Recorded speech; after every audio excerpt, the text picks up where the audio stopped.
Ayan, bago tayo dumiretso doon, kunan ko po muna dito.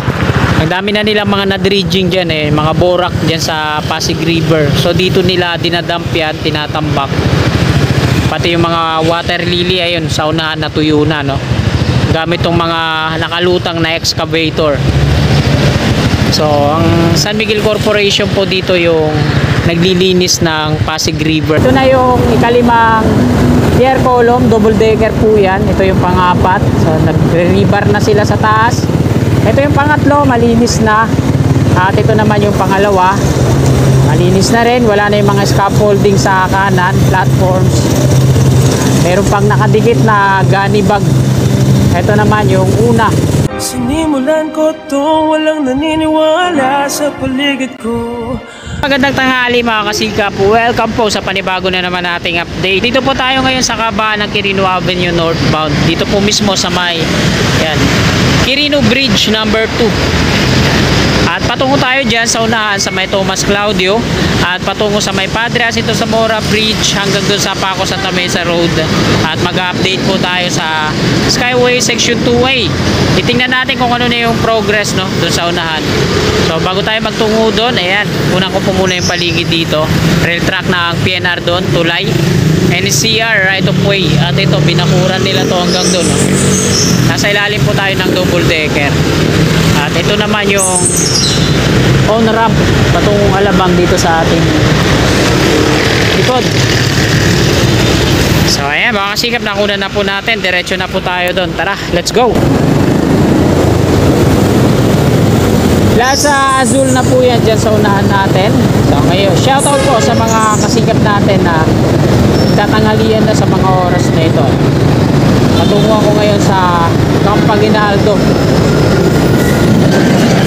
At dadaanan natin to dito sa may section 2A, kaya samantalay na natin yung pagkakataon na makunan natin ang update ngayon. So ngayon po ay araw ng Miyerkules, ika-3 na po ng Hulyo taong 2024 at alas 12 na ng tanghali. So itong flyover na to madi-decommission po ito, no? Madi-demolish. So ito po yung rail track ng PNR sa baba na ito. So, hindi ko na po may papakita sa inyo. So yung double decker police station po yan dito sa kinalalagyan natin yung ilalim. Dito din dadaan ng NCR. So upgrade siya sa part na to.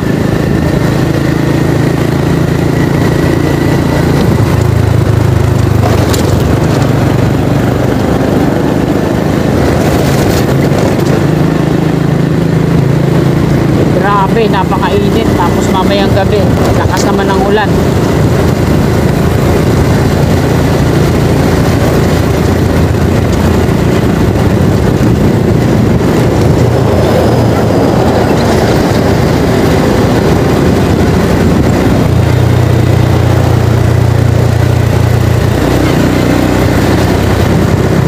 Kabila yung patungong southbound ngayon yung flyover. So madi-demolish din yung nasa kabilang flyover.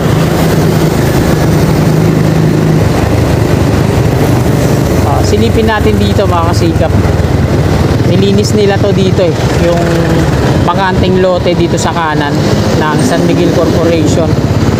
Ginagawa nilang dump site. Dito nila tinatambak yung mga borak na nakukuha nila dyan sa yung nakukuha nila dyan sa Pasig River.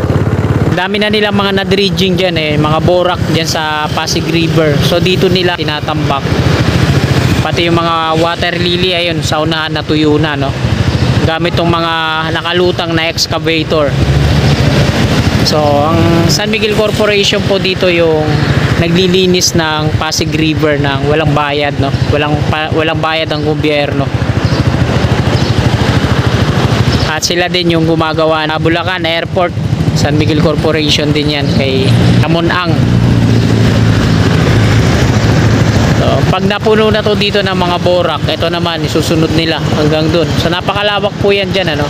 Nasa gilid lang po ito ng Skyway Stage 3. Ito yung flyover na madi-demolish sa right of way ng NCR patungo dun.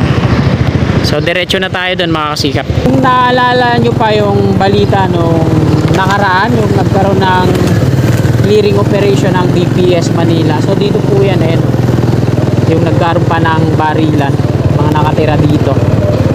At ngayon wala na ngayong mga street wheelers dyan, ginawa namang parkingan. Sasakyan na yung nandiyan dyan. So ayan sarap sana basahin ng tarpaulin dun. So may tarpaulin dun mga kasikap, at ayan yung nakalagay sa proyekto na yan, kasulat dyan sa Pasig River yan malamang. So hindi natin malalapitan kasi trespassing tayo, may bakod tapos may gwardiya na nakabantay, yari tayo nyan. Babasahin lang sana natin yung tarpaulin kung anong project yan, magkano yung gagastusin, kung project ba yan ng gobyerno o yung mismong pamunuan ng Manila. Natin malalapitan doon.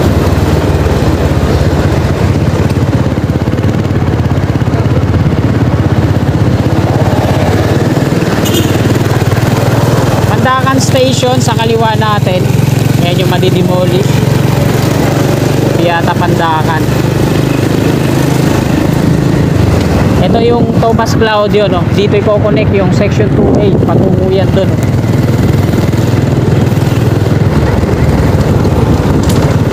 Bali one way na to dito, hindi na binuksan yung pasalubong.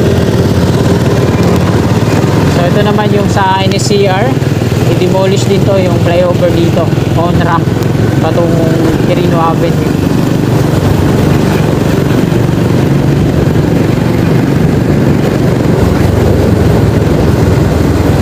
So Padre Jacinto Zamora Bridge o Nagtaan Bridge Link number 3, itong tulay na to. Grabe ang init.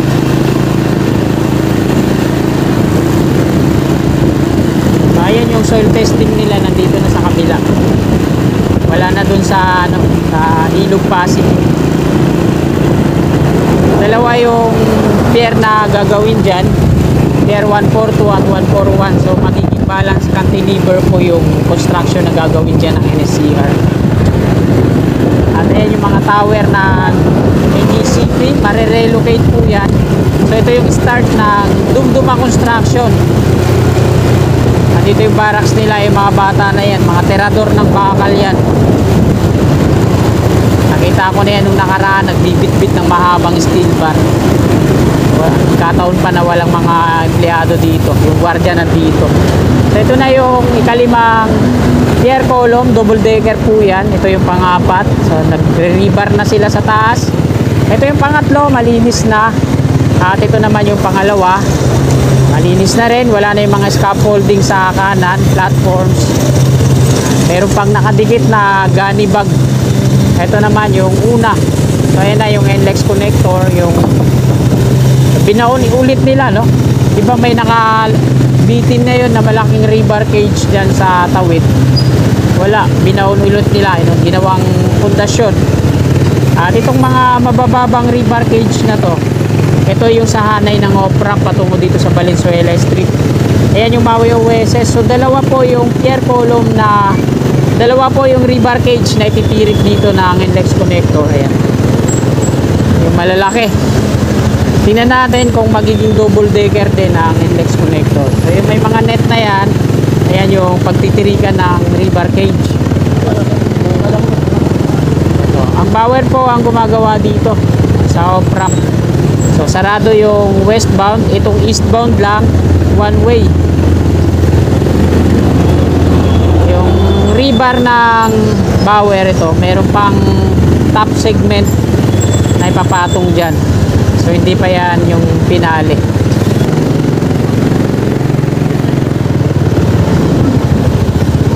Dami mga rebar cage dito. At hanggang dito yon yung off-ramp. Kakanan na siya dito sa Valenzuela Street.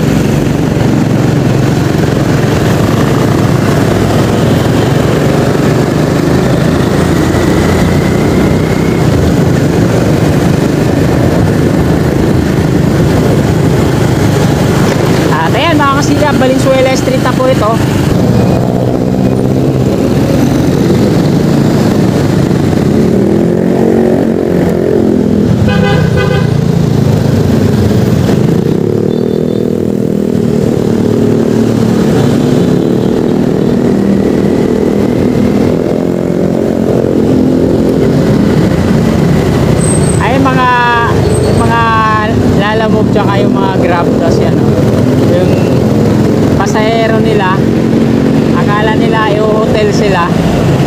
yun, oh, yung shortcut dito. Ayan, oh. Dito yan, shortcut dyan, tagos sa kabila. Akala nila na yung hotel sila, eh, no? So, yun pala, shortcut lang.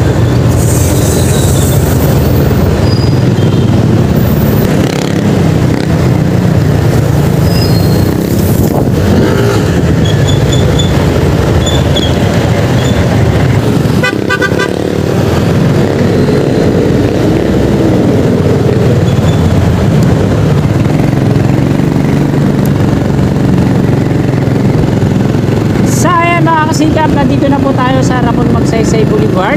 Yan, aspaltado na dito, smooth na smooth.